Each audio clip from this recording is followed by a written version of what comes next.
नमस्कार, मी प्रणिता बोरसे. आपण पाहत आहात TV9 मराठी आणि आता बुलेटिनमध्ये विविध क्षेत्रातील बातम्यांचा आढावा घेणार आहोत न्यूज टॉप 9 च्या माध्यमातून.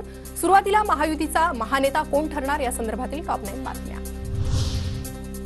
महायुतीची आज अमित शहांसोबत दिल्लीत सायंकाळी 5:30 वाजता बैठक. मुख्यमंत्री शिंदे 4 वाजता दिल्लीत पोहोचणार. शहांसोबतच्या बैठकीत मुख्यमंत्र्यांचं नाव निश्चित होण्याची शक्यता, सूत्रांची माहिती. दिल्लीत शहा आणि विनोद तावडेंमध्ये सीएम पदासंदर्भात चर्चा. मराठा चेहरा नसल्यास काय परिणाम होईल, दोघांमध्ये चर्चा, सूत्रांची माहिती.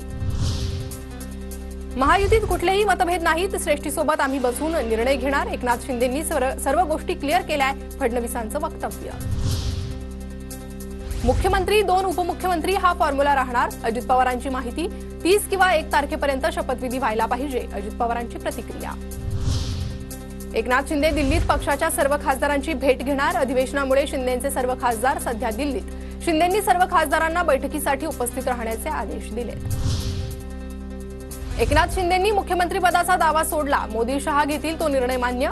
माझ्यामुळे अडचण असं मनातही आणू नका, मोदी शहांना फोन करून सांगितलंय, शिंदेंचं वक्तव्य. वैयक्तिक महत्वाकांक्षेपेक्षा युती धर्माचं पालन केलं. माझ्या बाबांनी युती धर्माचं पालन करत एक प्रगल्भ उदाहरण दिलं. एकनाथ शिंदेंनी भूमिका जाहीर केल्यानंतर श्रीकांत शिंदेंची फेसबुक पोस्ट. शिंदेंनी मुख्यमंत्रीपदाचा दावा सोडला नाही, त्यांना सोडायला लावला.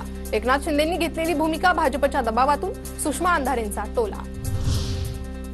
एकनाथ शिंदेंनी दबावापोटी निर्णय घेतलाय. शिंदेंनी मुख्यमंत्रीपदाचा दावा सोडल्यानंतर काँग्रेस प्रदेशाध्यक्ष नाना पटोले यांची टीका.